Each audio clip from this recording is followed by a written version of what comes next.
Hello, welcome to St. Wilfred Law College online classes. As I'm teaching you Motor Vehicle Act 1988, and in that we are discussing the chapters 4, that is registration of motor vehicle, and in the continuation to that topic we are discussing next sections regarding that topic. Now the section 55 talks about cancellation of registration.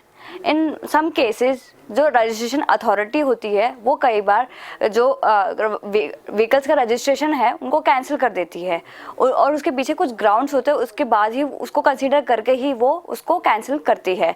तो वो cancellation of registration by registration authority जो है वो provided है section 55 में. And in that the conditions are, first is when the vehicle is destroyed, जो पूरी तरह ख़त्म हो गया है तो, और second one is permanently incapable, या फिर वो परमानेंटली इनकैपेबल हो गया रनिंग के पर्पज से, या फिर उसका कंटिन्यूअस यूज अब पॉसिबल नहीं है. तो उस केस में क्या होगा, जो ओनर ऑफ द व्हीकल है वो रजिस्ट्रेशन अथॉरिटी को अप्लाई करेगा, उनको इन्फॉर्म करेगा, वो नोटिस प्रोवाइड करेगा with in 14 days of such fact. ऐसा फैक्ट जैसे कि वो इनकैपेबल हो गया है या फिर वो डिस्ट्रॉयड हो गया है, तो उस केस में 14 दिन के अंदर जो है ओनर जो है व्हीकल का वो उसको अप्लाई करेगा रजिस्ट्रेशन अथॉरिटी को कि मेरा जो व्हीकल है वो अब इनकैपेबल ऑफ यूज़ है या फिर वो डिस्ट्रॉयड है, so it is can not B use further. तो उस केस में जो उसके साथ ही वो सर्टिफिकेट जो है रजिस्ट्रेशन सर्टिफिकेट वो भी फॉरवर्ड करेगा रजिस्ट्रेशन अथॉरिटी को, जो उसको कंसिडर करके कैंसिल कर सकती है, कैंसिल कर देगी या रजिस्ट्रेशन अथॉरिटी उसको कैंसिल कर देगी उसके सर्टिफिकेट को.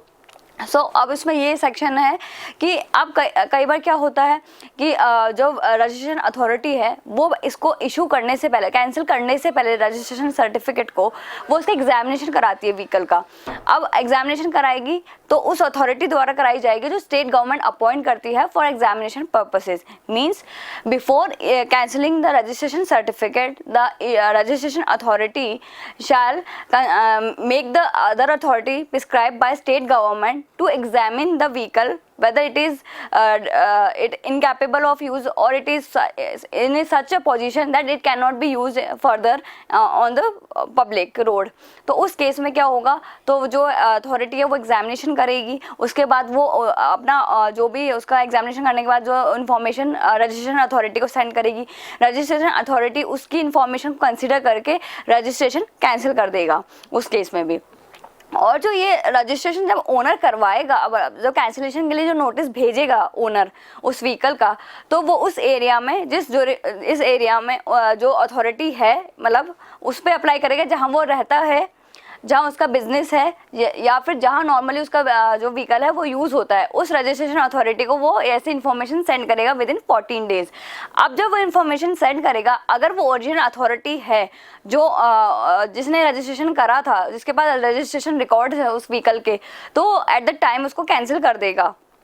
नाउ इफ ये अदर अथॉरिटी है, मतलब वो ओरिजिनल अथॉरिटी के अलावा कोई दूसरी अथॉरिटी है, तो उस केस में जो अदर अथॉरिटी है वो ओरिजिनल अथॉरिटी के उसके सारे इन्फॉर्मेशन सेंड करेगी, और जो ओरिजिनल अथॉरिटी है वो उस इन्फॉर्मेशन के बेसिस पे रजिस्ट्रेशन कैंसिल कर देगा. सो this was provided in section 55. Now sometimes क्या होता है कि जो मोटर व्हीकल है वो इंडिया से बाहर ले जाए जाते हैं, तो जब इंडिया से बाहर ले जाए जाते हैं तो उनका रजिस्ट्रेशन यहाँ कैंसिल कराना पड़ता है. तो उस केस में ये सेक्शन 55 ही प्रोवाइड करता है कि if any vehicle which has been removed from India on permanent basis, then in that case the registration of that vehicle should be cancelled. मतलब उसका व्हीकल रजिस्ट्रेशन जो है वो कैंसिल हो जाएगा उस केस में, अगर वो इंडिया से परमानेंटली रिमूव कर दिया गया है तो.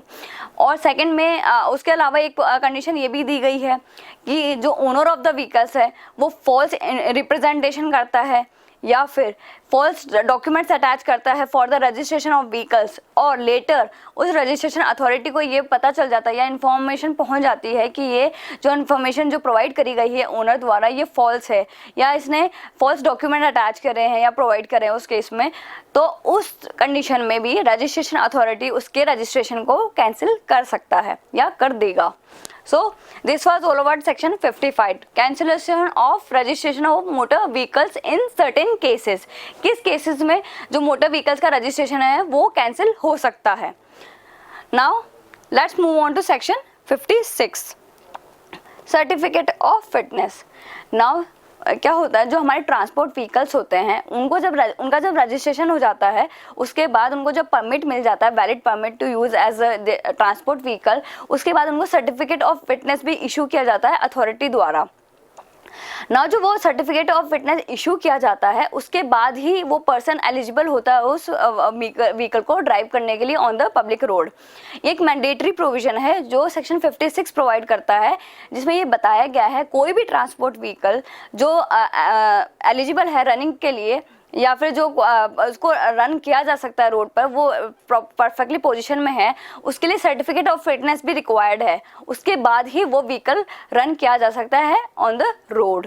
तो उस केस में उस अथॉरिटी को अप्लाई करना होगा, और अथॉरिटी जो है आफ्टर जो अथॉरिटी है वो टेस्टिंग अथॉरिटी को एप्लीकेशन सेंड करेगा, और जो टेस्टिंग अथॉरिटी है उसका एग्जामिनेशन करके वो इशू करेगा कि this vehicle is authorised to run on the road, कि वो ऑथराइज्ड है अब रनिंग के लिए वो रोड पे अब वो रेगुलर अपना वर्क कर सकता है। तो this has been provided under section 56।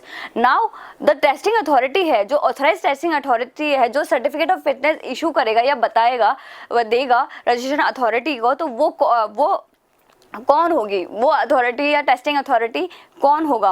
वो सब सेक्शन 2 है जो सेक्शन 56 का, वो ये प्रोवाइड करता है कि एनी व्हीकल सर्विस स्टेशन, कोई भी व्हीकल सर्विस स्टेशन या तो वो पब्लिक है या प्राइवेट है, जो कि स्टेट गवर्नमेंट द्वारा अपॉइंटेड है या रिकग्नाइज्ड है कि हैविंग, और उसके पास विथ हैविंग कंडीशंस, उसको कंडीशंस देखकर कि उसके पास एक्सपीरियंस है, उसके पास ट्रेनिंग है, एंड एबिलिटी ऑफ ऑपरेटर, जो उसका ऑपरेटर है उसके पास एक्सपीरियंस है उस चीज़ को लेकर, वो परफेक्टली एबल पर्सन है to conduct such test, and he has been trained for that purpose only for examination of the vehicle.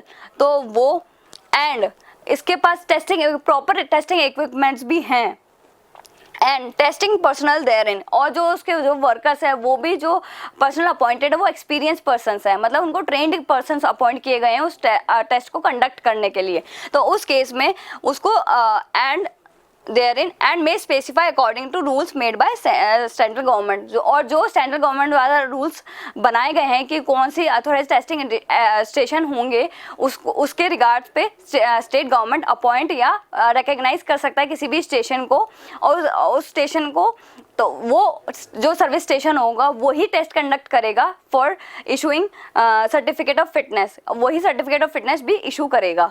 तो जो व्हीकल सर्विस स्टेशन है, जो अथॉराइज टेस्टिंग सर्विस स्टेशन है, वो प्रोवाइडेड है सबसेक्शन 2 में, जो स्टेट गवर्नमेंट अपने द्वारा रिकग्नाइज नहीं करने के बाद ही इशू करेगा इस बारे में। Now cancellation of certificate of fitness. Now sometimes क्या होता है, जो अथॉरिटी होती है वो कैंसिलेशन कर देती है फिटनेस सर्टिफिकेट का फॉर सर्टेन पीरियड। तो जब तक वो सर्टेन पीरियड तक जब कैंसिलेशन हो जाता है सर्टिफिकेट ऑफ फिटनेस का, तो उस केस में जो रजिस्ट्रेशन सर्टिफिकेट है एंड उसके साथ जो परमिट ग्रांटेड है उस व्हीकल को रन करने के लिए, वो भी सस्पेंडेड रहेगा। वो तब तक सस्पेंडेड रहेगा जब तक new certificate of fitness has not been issued by the testing authority. मतलब अगर टेस्टिंग अथॉरिटी द्वारा जब तक new certificate of fitness issue नहीं कर दिया जाता है, तब तक रजिस्ट्रेशन सर्टिफिकेट एंड जो परमिट ग्रांटेड है फॉर रनिंग दैट व्हीकल, तो उस केस में वो भी सस्पेंडेड रहेगा, वो व्हीकल रन नहीं कर सकता उस केस में। Now certificate of fitness is valid through out India. अगर आपने एक बार सर्टिफिकेट ऑफ फिटनेस किसी व्हीकल का ले लिया है या फिर आपको इशू हो गया सर्टिफिकेट ऑफ फिटनेस, तो ये एप्लीकेबल है थ्रू आउट द इंडिया। मतलब अब आप इसको कहीं पे भी ले जा के यूज़ कर सकते हो उस व्हीकल को। Now you are certified to run that vehicle, क्योंकि आपका व्हीकल फिट है या वो सर्टिफाइड है by the authorised testing authority, तो उसके बाद ही आप वो रन कर सकते हो। Effective for a period specified by central government. अब जो सर्टिफिकेट ऑफ फिटनेस है ये इफेक्टिव होता है फॉर सर्टेन पीरियड जो कि प्रिस्क्राइब बाय है सेंट्रल गवर्नमेंट। सेंट्रल गवर्नमेंट ही रूल्स बनाती है कि किस पीरियड तक जो सर्टिफिकेट ऑफ फिटनेस है वो एप्लीकेबल होगा और या फिर वो एग्जीक्यूट होगा। मीन्स अगर कोई ट्रांसपोर्ट व्हीकल है उसको सर्टिफिकेट ऑफ फिटनेस 15 ईयर्स के लिए इशू किया है तो 15 ईयर्स के बाद उसको रिन्यू कराना होगा या फिर नया सर्टिफिकेट ऑफ फिटनेस लेना होगा। तो ये कंटिन्यूस प्रोसीजर है जो सेंट्रल गवर्नमेंट डिसाइड करती है या प्रिस्क्राइब करती है कि वो कितने दिनों तक या कितने दिन इफेक्टिव रहेगा वो certificate of fitness.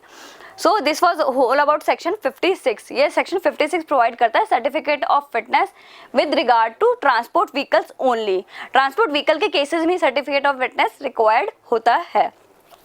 Now section 57 provides for the appeal in certain matters and in that certain sections have been incorporated जिसके अंदर ही अपील फाइल आप कर सकते हो। तो सेक्शन 41, 42, 43, 45, 47, 48, सेक्शन 49, 50, 52, 53, 55 और 56 these are the certain sections specified sections जिसके अंदर ही अपील फाइल होगी within 30 days to the prescribe authority. Prescribe authority के पास अपील फाइल होगी within 30 days and that prescribe authority will provide an opportunity of being heard to both the parties and after that decide the matter। उसके बाद ही वो decision देगी, मतलब दोनों parties को हियर करेगी, उसके बाद ये डिसाइड करेगी उस अपील को, otherwise it will not do that. Now section 58 special provision for transport vehicles. Now जो ट्रांसपोर्ट व्हीकल्स है उसके बारे में सेंट्रल गवर्नमेंट कुछ सर्टेन स्पेसिफिक रूल्स प्रोवाइड किए गए हैं, कुछ नॉर्म्स प्रोवाइड किए गए हैं, उसके रिगार्डिंग हम सेक्शन 58 में देखते हैं।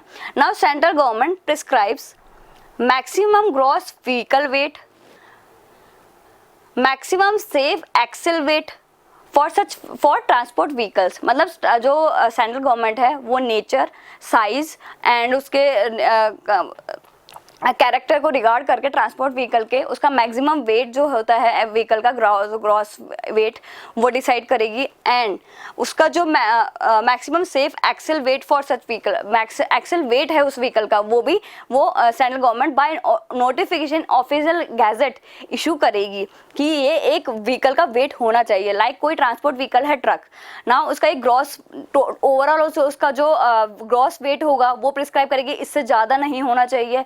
प्लस जो उसके एक्सेल है, व्हील्स हैं, उसके अकॉर्डिंग कि एक व्हील पे कितना भार आना चाहिए या फिर जो एक्सेल्स हैं उनके बीच में कितना वेट रहना चाहिए, उसको वो एक प्रॉपर रेशो में ही मतलब ऑफिशियल गाइडेंस द्वारा इशू करती है कि इतना ही ये रजिस्टर्ड फिक्स्ड वेट है उस व्हीकल का जो होना चाहिए।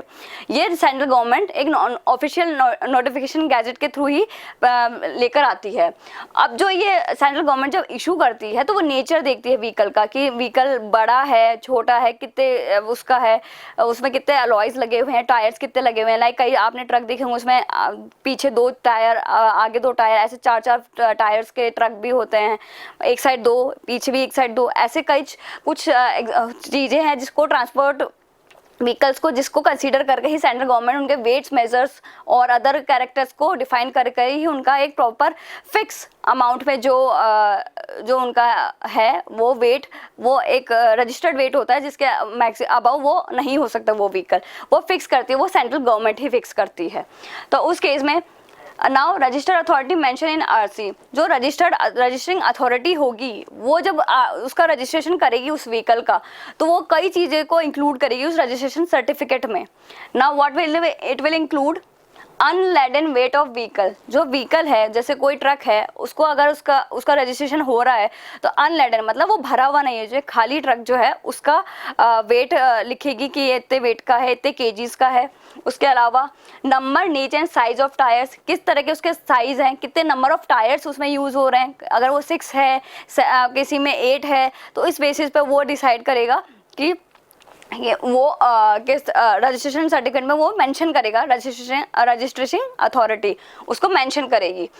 Gross vehicle weight and registered axle weight, जो ग्रॉस व्हीकल वेट है उसका, जो टायर्स है उनका और जो उनका रजिस्टर्ड एक्सेल वेट है वो रजिस्टर्ड एक्सेल वेट है उसके अकॉर्डिंग ही उसको मेंशन करेगी कि भाई इसका अगर 10 kg है तो ये भी अप्रॉक्स 10 kg ही आ रहा है उसका उस टायर का या व्हील का जो वेट है वो।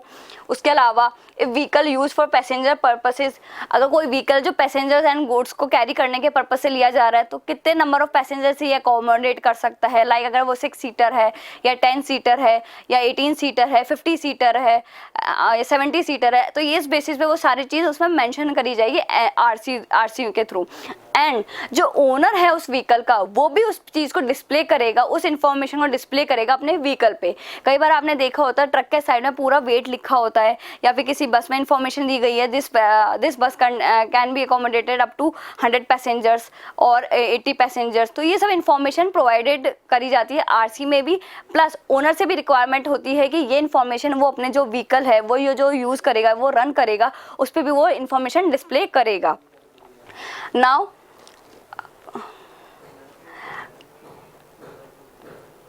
सेक्शन 59 जो है वो power of age limit of motor vehicle decide करती है। This has been provided under section 59। Power of age limit of motor vehicle, तो मोटर व्हीकल की जो एज लिमिट है वो सेंट्रल गवर्नमेंट प्रिस्क्राइब करती है by notification in official gazette. Official gazette के थ्रू सेंट्रल गवर्नमेंट प्रिस्क्राइब करेगी किसी भी व्हीकल की एज लिमिट कितनी होगी, और उस चीज़ की एज लिमिट को डिसाइड करने के लिए वो कुछ कंडीशंस को कंसीडर करेगी। उसके बाद ही वो डिसाइड करेगी कि डिफरेंट क्लासेस ऑफ व्हीकल्स जो हैं उनकी एज लिमिट कितनी होगी। लाइक वो कंसीडर करेगी पब्लिक सेफ्टी को कि उससे उस व्हीकल को अगर उस ड्यूरेशन के बाद कुछ चलाया जाता है तो वो कितना हार्मफुल या कितना बेनिफिशियल होगा पब्लिक के लिए। सेकंड, कन्वीनियंस, कि वो अब इस पोजीशन में है या फिर वो इस कन्वीनियंट स्थिति में है कि वो रन किया जा सके। और ऑब्जेक्ट्स ऑफ दिस एक्ट, और इस ऑब्जेक्ट्स ऑफ दिस एक्ट को भी वो कंसीडर करेगी before deciding the maximum age limit for running of a motor vehicle. मतलब कि उसकी एज लिमिट डिसाइड करेगी कि वो कितने दिनों तक चलाया जा सकता है। तो उस केस में क्या होता है, जैसे आपने सुना ही, अभी हम देखते हैं कि दिल्ली में अलाउड है कि 10 साल के बाद के जो व्हीकल जिसकी उम्र 10 साल से ज़्यादा हो गई है वो व्हीकल्स अब अलाउड नहीं है दिल्ली में चलाने के लिए। तो this has been provided by a official notification gazette कि अब ये व्हीकल्स हम 10 साल के बाद can not be run in the capital of India, मतलब दिल्ली में अब वो रन नहीं हो सकते हैं। तो वो एक नोटिफिकेशन थ्रू लाया गया था और इसमें ये इन कंडीशंस को कंसीडर किया गया था कि पब्लिक सेफ्टी क्या है, उससे कन्वीनियंस क्या होगी और object of the act.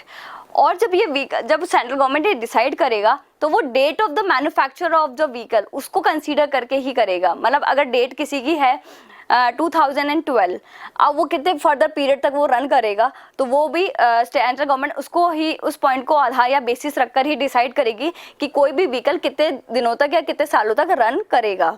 So this has been provided under section 59। Now इसमें कुछ एग्जेम्पशंस प्रोवाइडेड है कि इन सर्टेन केसेस कि आप है ना व्हीकल को फिर भी चला सकते हो और वो कंडीशंस है उस व्हीकल को यूज़ कर सकते हो या उनका पर्पस आप यूटिलाइज कर सकते हो प्रॉपर तरीके से, प्रॉपर यूटिलाइजेशन आप कर सकते हो।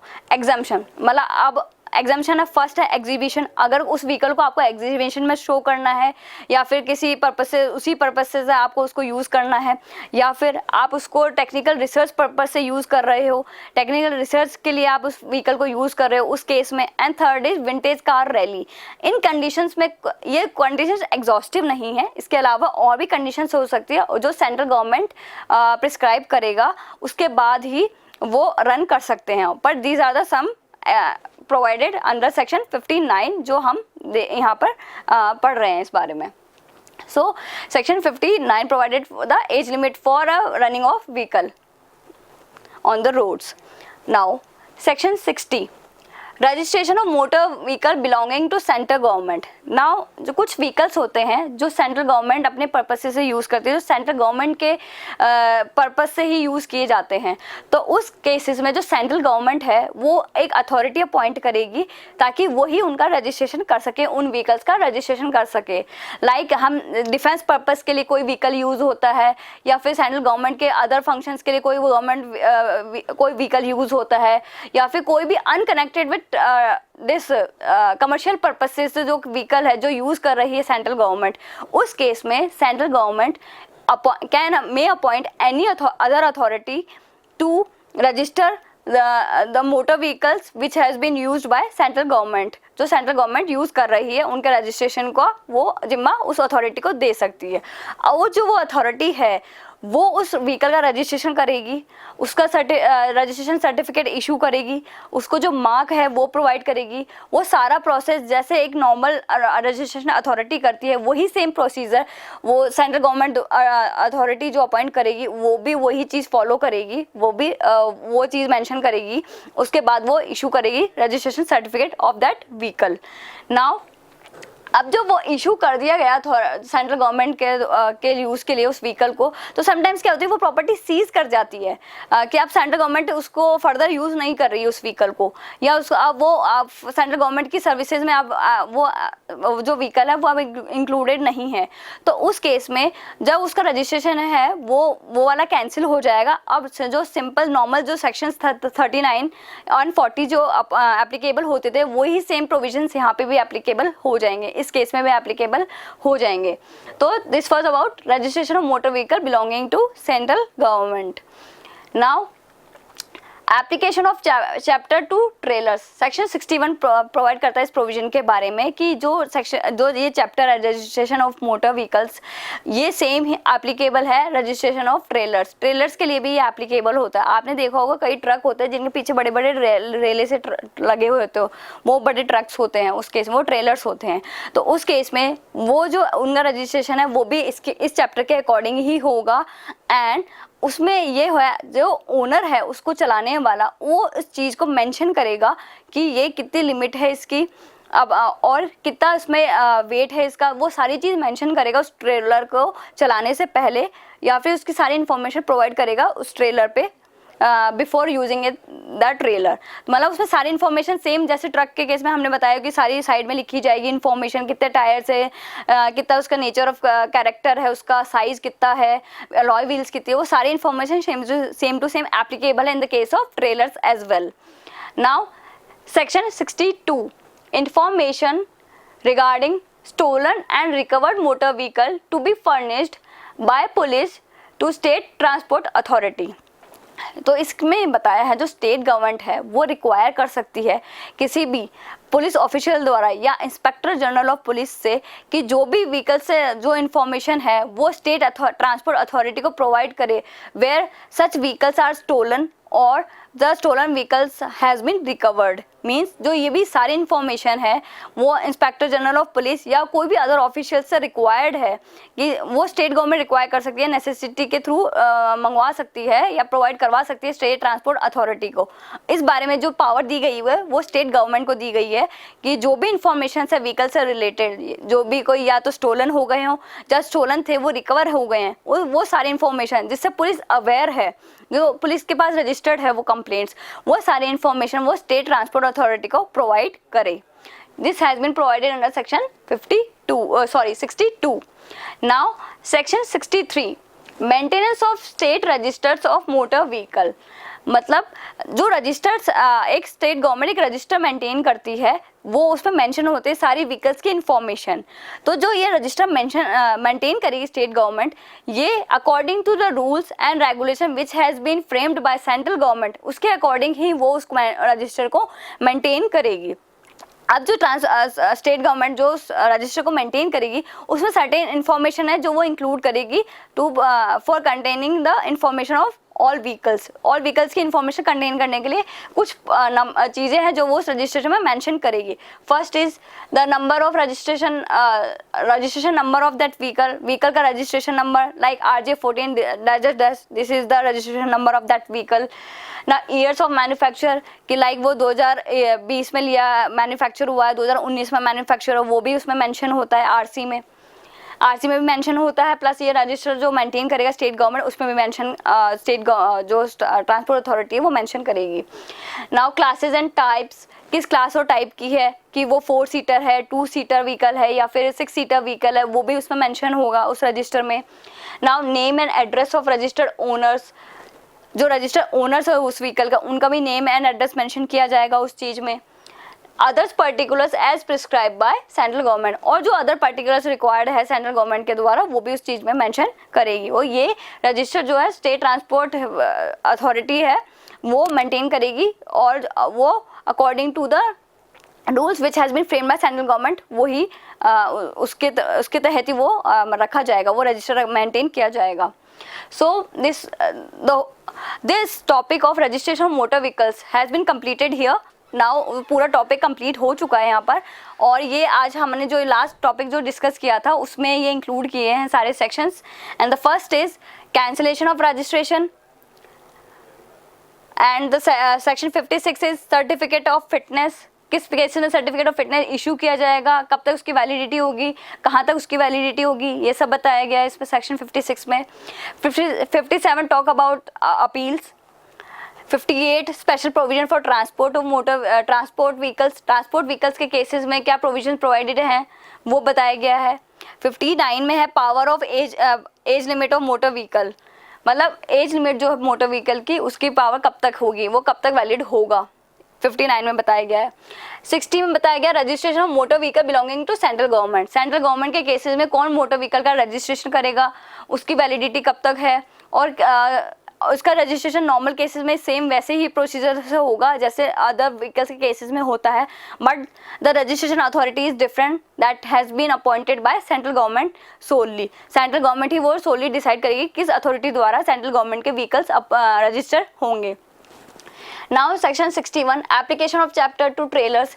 जो ये चैप्टर है ये सेम एप्लीकेबल होता है in the case of trailers के रजिस्ट्रेशन के लिए भी, वो चीज़ सेक्शन 61 में बताई गई है। नाउ सेक्शन 62 प्रोवाइड करता है कि कोई भी इंफॉर्मेशन जो व्हीकल से रिलेटेड है जो कि स्टोलन हो गए या मीन्स चोरी हो गए हैं या फिर चोरी हो गए थे उनको रिकवर कर लिया गया है, वो सारी इन्फॉर्मेशन जो एक पुलिस मेंटेन करती है वो सारी इन्फॉर्मेशन स्टेट गवर्नमेंट रिक्वायर कर सकती है कि ये इन्फॉर्मेशन स्टेट ट्रांसपोर्ट अथॉरिटी को प्रोवाइड करी जाए time to time. Now this section 63 maintenance of state registers of motor vehicle कि state government state registers maintain करेगी जिसमें सारी इन्फॉर्मेशन जो भी रजिस्ट्रेशन हुआ है व्हीकल्स का या कैंसिलेशन हुआ है या भी कोई भी मॉडिफिकेशन हुआ है उस केस में वो सारी चीज़ इंक्लूड करेगी। So that's all for today, thank you.